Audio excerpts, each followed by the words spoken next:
जय जगन्नाथ पिलाने आज देखा +3 फर्स्ट इयर सेकेंड सेमिस्टर पर political science core 3 unit 4 selected 5 mark question exam रे आसीबार बहुत संभावना रही।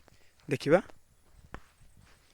प्रश्न नंबर 11 discuss the role of a civil society in India. Bharat रे नागरिक समाज रो भूमिका संबंध रे आलोचना करो। इम्पोर्टेंट क्वेश्चन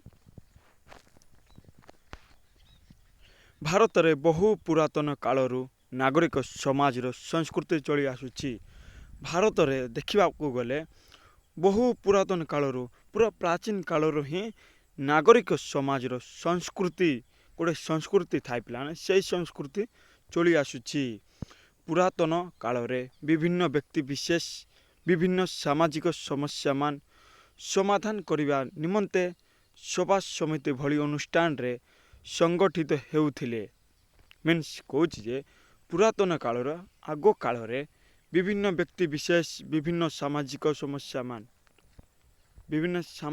समस्या मान थिबो ताहाको समाधान करिबा पाई सभा समिति गोटे सभा समिति करुथिले ओ अनुष्ठान रे संगठित हेउथिले। आधुनिक समाज रे आधुनिक समय रे इंग्रेज शासन काल रे भारत रे नागरिक समाज परी अनुष्ठान मानकर स्थिति को उपलब्ध कर जाइथिला। मीन्स कौच जे एबेकार समय रे इंग्रेज शासन काल इंग्रेज माने पिलाने आमको केते खटेगिना सबू भारत रु संपत्ति सबू लुटि नहीं जाइछंती। भारत रे नागरिक समाज परी अनुष्ठान मानकर स्थिति को उपलब्ध कर जाई थिला। एही अनुष्ठान गुड़िक माध्यम रे जनसाधारण एकत्रित होई इंग्रेज शासन विरोध रे संग्राम करुथिले। एही अनुष्ठान गुड़िक माध्यम रे एही अनुष्ठान केते गुडी अनुष्ठान तैयारी होतिला बा बसा होतिला। से अनुष्ठान गुड़िक माध्यम रे ही जनसाधारण एकत्रित होई समस्ते मिलीमिशी करी इंग्रेज शासन विरोध रे संग्राम करुथिले। इंग्रेज विरोध रे संग्राम करुथिले। भारत स्वाधीनता हासिल करिया परे भारतीय समाज धर्मनिरपेक्ष और गणतांत्रिक भित्ति भूमि उपरे प्रतिष्ठित होइथिले मध्य नागरिक समाज परे अनुष्ठान गुड़िक सक्रिय होई पारि नथिले बा पॉजिटिव जा कुआ जाय थाए। राष्ट्र अधिका सक्रिय होई सामाजिक आर्थिक और राजनीतिक क्षेत्र में निजर प्राधान्य विस्तार करिथिला। राष्ट्र अधिका सक्रिय होई सामाजिक क्षेत्र में आर्थिक और राजनीतिक क्षेत्र में निजर प्राधान्य विस्तार बा लाभ करिथिला। जहाँ फल रे नागरिक समाज भली शिष्ट कले भद्र पिलाने नागरिक समाज भली शिष्ट सामाजिक अनुष्ठान माने एठारे सक्रिय होई पारिले नाही जहाँ को नेगेटिव थॉट्स तांको मन रही थिला। तेणु पार्थ चैटर्जी भली बुद्धिजीवी माने भारतीय समाज को नागरिक समाज न कही राजनीतिक समाज रो आख्या देइथिले। गोटे जनक ना आसी तांको नाला पार्थ चैटर्जी भली बुद्धिजीवी माने भारतीय समाज को नागरिक समाज न कही राजनीतिक समाज रो आख्या देइथिले। गोटे राजनीतिक समाज बोली कहिथिले। 1990 मसीहा समय को देश रे दुर्नीति अपारगता और दक्षतार अभाव हेतु राष्ट्रीय नियंत्रित व्यवस्था विफल हैला। 1990 मसीह पिलाने किछि अभाव आसीथिला।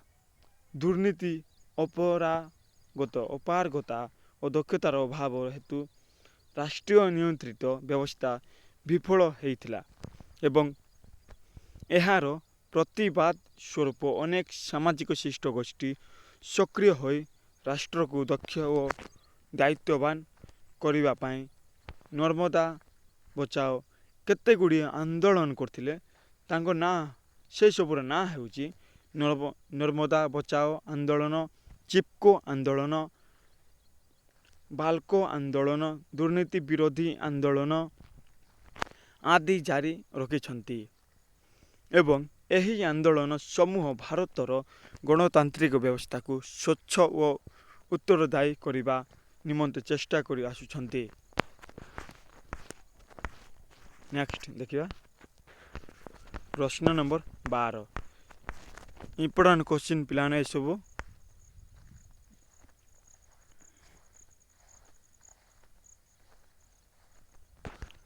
What are the compulsory functions of a welfare state?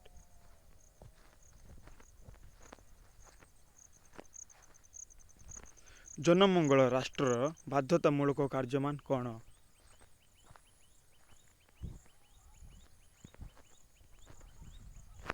ଦେଖିବା ପ୍ରଶ୍ନ number 12 What are the compulsory functions of a welfare state? very important question. ଜନମଙ୍ଗଳ ରାଷ୍ଟ୍ରର ବାଧ୍ୟତାମୂଳକ କାର୍ଯ୍ୟମାନ କ'ଣ?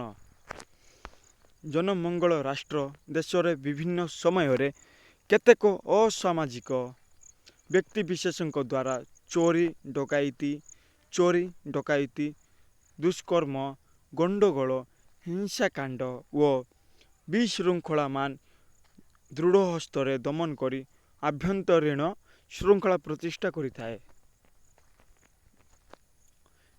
ମିନ୍ସ କହୁଛି ଯେ ପିଲାମାନେ ଏଇସବୁ ମୁଁ ଚିହ୍ନ ଦେଇଦେଇଛି। ଚୋରି ଡକାୟତି, ଦୁଷ୍କର୍ମ, ଗଣ୍ଡଗୋଳ, ହିଂସାକାଣ୍ଡ ଏଇସବୁକୁ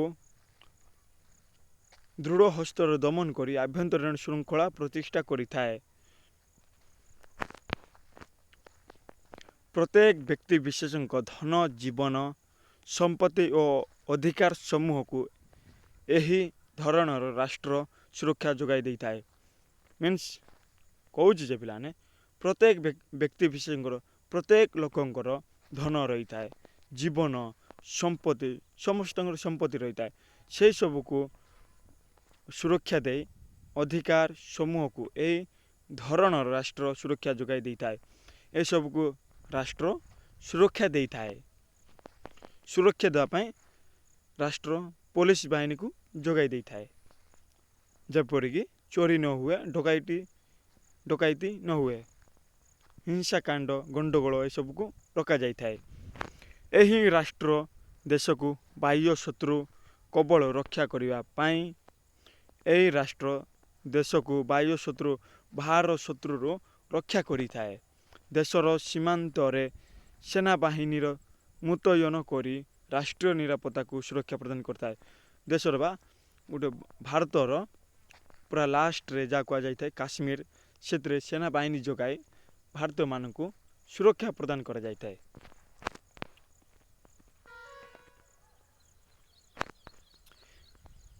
ଏହି ଧରଣର ରାଷ୍ଟ୍ର ଆଇନ ଖିଲାପକାରୀମାନଙ୍କୁ ଉପଯୁକ୍ତ ଦଣ୍ଡ ବିଧାନ କରି ସମସ୍ତ ନାଗରିକମାନଙ୍କୁ ଉପଯୁକ୍ତ ନ୍ୟାୟ ପ୍ରଦାନ କରିବା ପାଇଁ ଏକ ସ୍ୱାଧୀନ ଓ ନିରପେକ୍ଷ ନ୍ୟାୟାଳୟ ପ୍ରତିଷ୍ଠା କରିଥାଏ।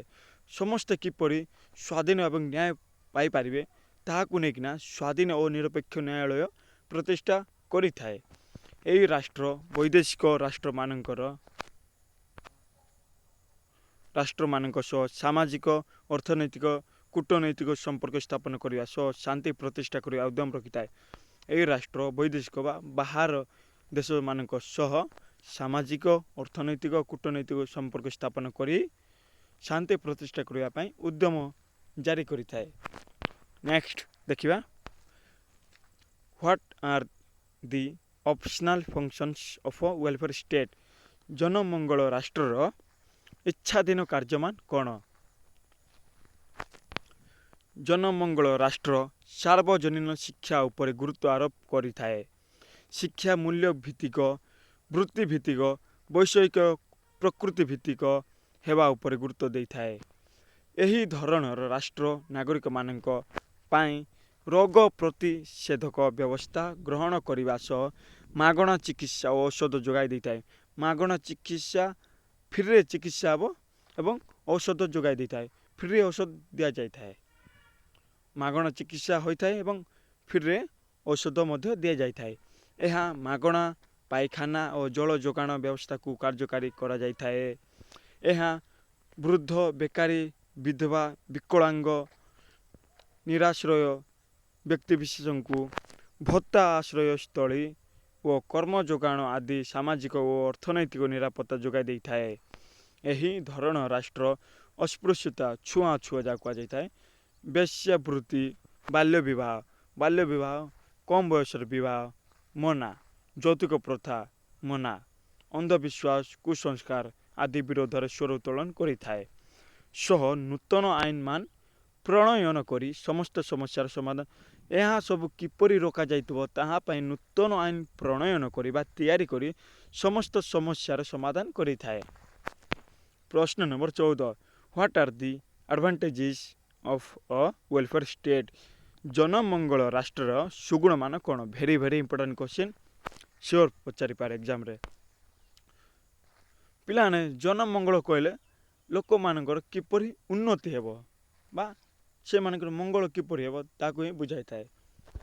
ଜନମଙ୍ଗଳ ରାଷ୍ଟ୍ର ଜାତି, ବର୍ଣ୍ଣ, ଧର୍ମ, ଭାଷା ଓ ଲିଙ୍ଗ ନିର୍ବିଶେଷରେ ବ୍ୟକ୍ତି ମଧ୍ୟରେ ରହିଥିବା କୃତ୍ରିମ ଭେଦଭାବ ଦୂର କରି, ମିନ୍ସ କହୁଛି ଯେ ଜନମଙ୍ଗଳ ରାଷ୍ଟ୍ର ଜାତି, ଧର୍ମ, ବର୍ଣ୍ଣ ଏସବୁ ହେଉନା କାହିଁକି, ଏସବୁକୁ ଦୂର କରି, କୃତ୍ରିମ ଭେଦଭାବ ଦୂର କରି ସାମାଜିକ ସମାନତା, କିପରି ସମାଜରେ ସମାନ ଭାବ ରହିପାରିବେ ଓ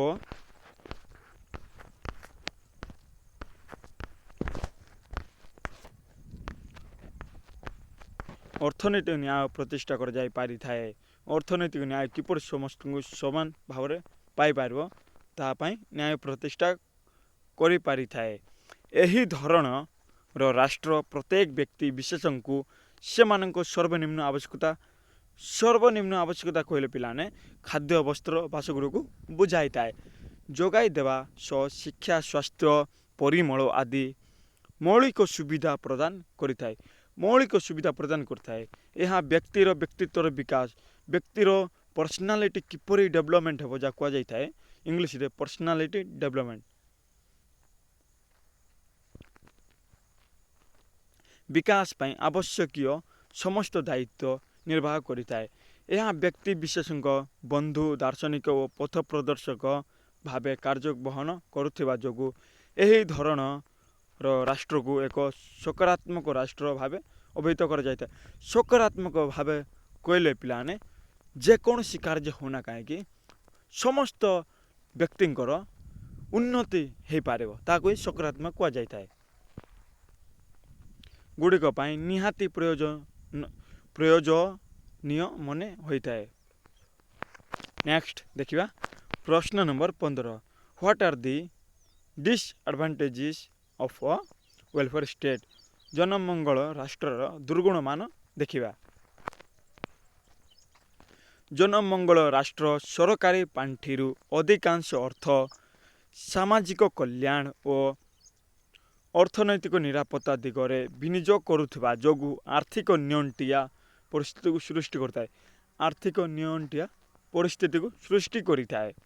ଏହି ଧରଣର ରାଷ୍ଟ୍ର ମାଗଣାରେ ଏହାର ନାଗରିକମାନଙ୍କୁ ସ୍ୱାସ୍ଥ୍ୟ ସେବା, ଶିକ୍ଷା, ପରିମଳ, ଜଳ ଯୋଗାଣ, ଚାଉଳ, ଡାଲି, ଗହମ, ଟଙ୍କା ଯୋଗାଇ ଦେଇ ଅଳସୁଆ ଗୋଷ୍ଠୀଙ୍କୁ ସୃଷ୍ଟି କରିଥାଏ। ମିନ୍ସ ଟିକେ ବୁଝିବା ପିଲାମାନେ, ଯଦି ଗୋଟେ ବ୍ୟକ୍ତିକୁ ବା ସମସ୍ତ ବ୍ୟକ୍ତିଙ୍କୁ ସରକାର ଫ୍ରିରେ ଦିଏ ତାହେଲେ ସେଇ ବ୍ୟକ୍ତିମାନେ ଅଳସୁଆ ହୋଇଯାଆନ୍ତି। ତାହା ହିଁ ଏଠାରେ କୁହାଯାଇଛି ଦୁର୍ଗୁଣମାନ, ତାର କିଛି ଦୁର୍ଗୁଣ ବ୍ୟକ୍ତିର ସେଇ ଦୁର୍ଗୁଣ ରହିଥାଏ। ଏହି ଧରଣ ରାଷ୍ଟ୍ର କାର୍ଯ୍ୟଭାର କ୍ରମାଗତ ଭାବେ ବୃଦ୍ଧି ପାଉଥିବା ଯୋଗୁଁ ଅମଲା ବା ସରକାରୀ କର୍ମଚାରୀମାନଙ୍କ ଦୌରାତ୍ମ୍ୟ ବୃଦ୍ଧି ଘଟିଥାଏ। ଏହି ଧରଣର ରାଷ୍ଟ୍ର ଶସ୍ତା ଲୋକପ୍ରିୟତା ପାଇଁ ଜନକଲ୍ୟାଣ ନାମରେ ଅଜସ୍ର ଅର୍ଥ ବିନିଯୋଗ କରୁଥିବା ଯୋଗୁଁ ଜନସାଧାରଣମାନଙ୍କ ଉପରେ ଟିକସ ଭାର ବୃଦ୍ଧି କରିଥାଏ। ଏହି ଧରଣର ରାଷ୍ଟ୍ରରେ କଠିନ ପରିଶ୍ରମୀ ବ୍ୟକ୍ତିବିଶେଷଙ୍କ ପାଇଁ ବିଶେଷ ପ୍ରୋତ୍ସାହନ ବ୍ୟବସ୍ଥା ନଥିବା ଯୋଗୁଁ ସେମାନଙ୍କ ମଧ୍ୟରେ କାମ କରିବା ଉତ୍ସାହ କମିଯାଇଥାଏ। ସେ କହୁଛି ଯେ ପିଲାମାନେ କଠିନ ପରିଶ୍ରମ ନଥିବାରୁ ସେମାନଙ୍କ କାମ କରିବା ପାଇଁ ଉତ୍ସାହ କମିଯାଇଥାଏ ବା କାମ କରିବା ପାଇଁ ଇଚ୍ଛା ହୋଇନଥାଏ। नेक्स्ट देखिबा प्रश्न number 16 what do you mean by a welfare state very very important question जनमंगल राष्ट्र कहले कौन बुझ जनमंगल राष्ट्र धारणा सर्वप्रथमे 20 शताब्दी समय इंग्लैंड रे प्रसार लाभ करिथिला 1 मार्क रे आसीबो जनमंगल राष्ट्र धारणा प्रथमे तो 20 शताब्दी समय रे इंग्लैंड गोटे देश होची बाहर देश इंग्लैंड रे प्रसार लाभ करिथिला सेही परी अमेरिका राष्ट्रपति तांको ना होचंदी फ्रैंकलिन डी रूजवेल्ट को नव विधान व्यवस्था जनमंगल राष्ट्र धारणा सृष्टि कराइबारे सहायक होई पारिथिला जेउ राष्ट्र नागरिक मानकु बहुविध सामाजिक सेवा जोगाई देई थाए ताहाकु जनमंगल राष्ट्र कहा जाए मीन्स सिंपल भाषा रे बुझिया पई गले जेउ देश नागरिक मानकु बहुविध कहले खाद्य वस्त्र बासगृह को बुझाई थाए सामाजिक सेवा जोगाई देई थाए सामाजिक सेवा समाज समस्त समान पिलाने जोगाई देई थाए ताहाकु जनमंगल राष्ट्र कहा जाई थाए व्यक्तिवाद तत्व और समाजवाद तत्वर मिश्रण रे जनमंगल राष्ट्र उत्पत्ति घटितला 1 मार्क आसीबो व्यक्तिवाद तत्व और समाजवाद तत्वर दुईटा मिसिबार ही जनमंगल राष्ट्र उत्पत्ति घटी थाए लास्ट जेउ राष्ट्र नागरिक मानकु सेमानक सर्वनिम्न आवश्यकता यथा खाद्य वस्त्र बासगृह जोगाई देई थाए ताहाकु जनमंगल राष्ट्र कहा जाई थाए एही धरणर राष्ट्र मिश्रित अर्थनीति योजनाबद्ध कार्यक्रम को गुरुत्व प्रदान करिथाए जनमंगल राष्ट्र को सेवक राष्ट्र भाव अभिहित कर जाई थाए बा सेवा लोक मानकर सेवा पिलाने ताको ही बुझाई थाए अभिहित कर जाई थाए